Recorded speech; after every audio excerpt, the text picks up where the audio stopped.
Di istana Dao, hanya Qin Yichen dan Hua Daoru yang sendirian. Diam-diam dia melihat sekilas dan menemukan bahwa kecantikan yang berkembang terakhir itu memerah. Dan dia jelas sangat malu tentang masalah ini. Aneh rasanya tidak malu. Bahkan Qin Yichen merasa bahwa masalah ini adalah ketidakadilan terbesar bagi Hua Daoru. Dia tidak lain adalah pria besar. Tetapi Hua Daoru adalah seorang wanita. Qin Yichen terdiam untuk waktu yang lama. Dan tidak tahan dengan suasana yang memalukan. Dan sebagai seorang pria, dia harus memberi contoh untuk tugas yang sulit. Ahem, Nona Daoru, masalah ini, apakah Anda menolaknya? Namun, apa yang tidak diharapkan Qin Yichen adalah bahwa meskipun Hua Daoru tersipu, menghadapi pertanyaannya sendiri, dia masih mengangkat mata cerah platinumnya dengan jujur. Tahan, setidaknya untuk saat ini, aku tidak memiliki kasih sayang sedikit pun padamu. Hal yang sama untukku. Qin Yichen berkata dengan halus, karena kamu dan aku sama-sama menolak, mengapa kamu tidak pergi ke permaisuri Huaxu untuk menjelaskannya? Hua Daoru menggelengkan kepalanya. Tidak. Mata Qin Yichen bergetar saat melihat ini. Mengapa? Anda telah menolak. Dan saya tidak senang. Mengapa Anda bersikeras? Karena kamu tidak mengerti semuanya sekarang.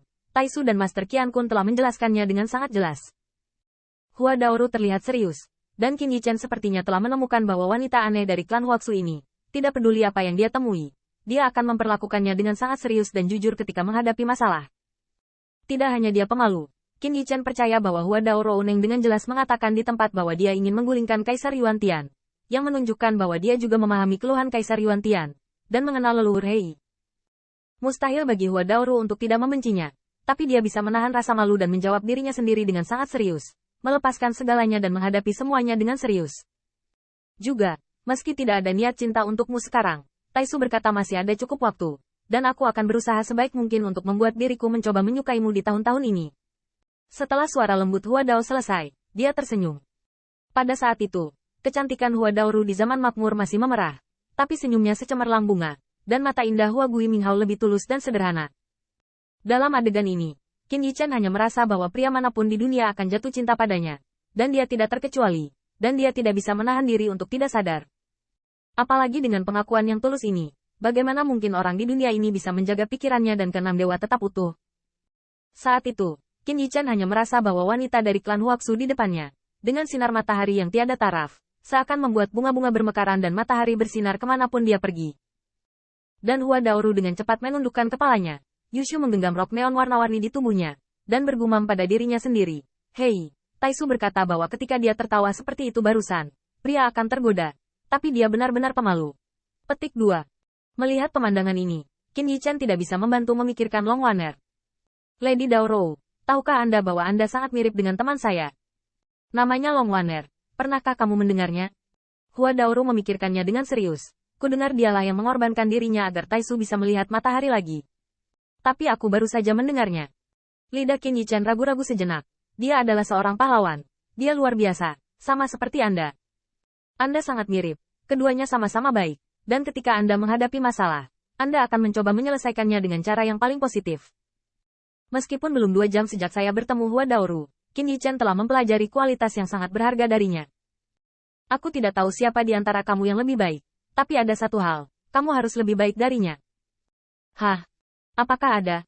Hua Daoru membuka lebar matanya, dan dia mengedipkan mata dengan sangat indah, seperti seorang anak kecil yang menunggu untuk dipuji.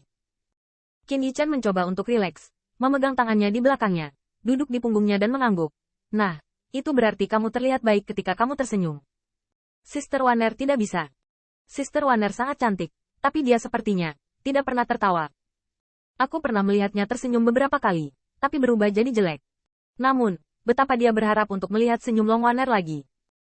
Ini bukan cinta, tapi Qin Yichen berharap keturunan naga sejati bisa hidup lebih baik darinya. Tetapi Hua Daoru mengguncang tubuhnya yang halus sedikit, seolah-olah dia senang. Ini tidak bisa dianggap sebagai keuntungan, kata ibu. Senang dan tidak bahagia, segalanya tidak akan berubah.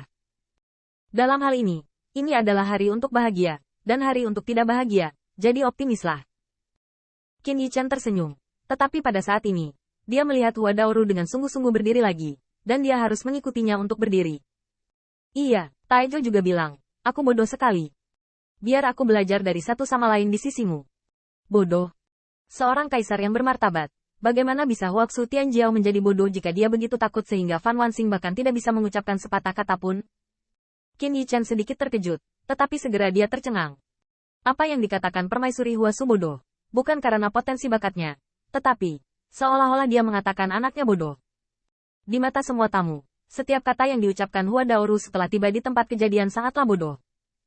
Di depannya, Hua Daoru tidak perlu berpura-pura, tetapi hanya mengakui bahwa dia tidak memiliki tingkat perhitungan yang lebih dalam daripada Yuan Tiandi ketika dia berada dalam konfrontasi verbal. Itu sifatnya, dia sangat bodoh. Jadi, selama sisa hidupmu, mohon nasihatnya.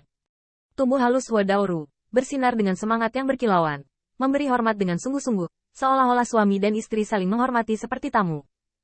Qin Yichan menarik napas dalam-dalam dan mengembalikan hadiah itu dengan sangat serius. Bakat Daorou dapat ditemukan di Madam Huaxu. Selama sisa hidupku, aku ingin meminta nasihatmu. Dengan cara ini, ketika keduanya bertemu untuk pertama kalinya, mereka sepertinya telah membuat janji selama sisa hidup mereka. Semuanya tenang, dan angin sepoi-sepoi bertiup di klan Senzi sepertinya dipenuhi dengan rasa meriah. Dan Qin Yichan bersandar di istana Tao, melihat bunga-bunga indah di halaman. Dia tidak bisa menahan diri untuk tidak bergumam pada dirinya sendiri. Saudara Guansing adalah salah satu makhluk terpintar di dunia. Jika dia benar-benar berpikir bahwa Hua Dao itu lembut dan bodoh, dia pasti akan mengoreksi ajarannya. Tapi dia belum melakukannya. Selain itu, Qin Yichan merasa bahwa Hua Daoru sama sekali tidak bodoh. Jika dia harus mengatakan bahwa dia bodoh, Qin Yichan hanya bisa mengatakan bahwa kebodohan semacam ini benar-benar bodoh. Sangat bodoh sehingga orang tidak dapat menebak apakah itu benar-benar bodoh. Dan sulit ditebak apakah itu berpura-pura bodoh. Memikirkan hal ini, Qin Yichan melihat kembali ke istana Tao, dikelilingi oleh awan langit yang bergelombang, dan banyak jalan melingkar di sekitarnya. Hua Daoru, yang baru saja dipercayakan dengan Yu Sheng untuk berlatih dengan serius, tidak bisa menahan senyum. Gadis bodoh seperti itu memang harus mencari suami yang pandai seperti dia untuk memastikan bahwa anak yang lahir tidak akan mempengaruhi kecerdasannya. Di dalam istana Dao, angin musim semi bertiup, dan pernikahan klan Senzi masih dipersiapkan. Puteri Wenqing, yang dipukuli oleh iblis Yue Kong, belum benar-benar membiru. Tetapi hanya dalam 2 hari, Qin Yichan mendengar banyak rumor menarik.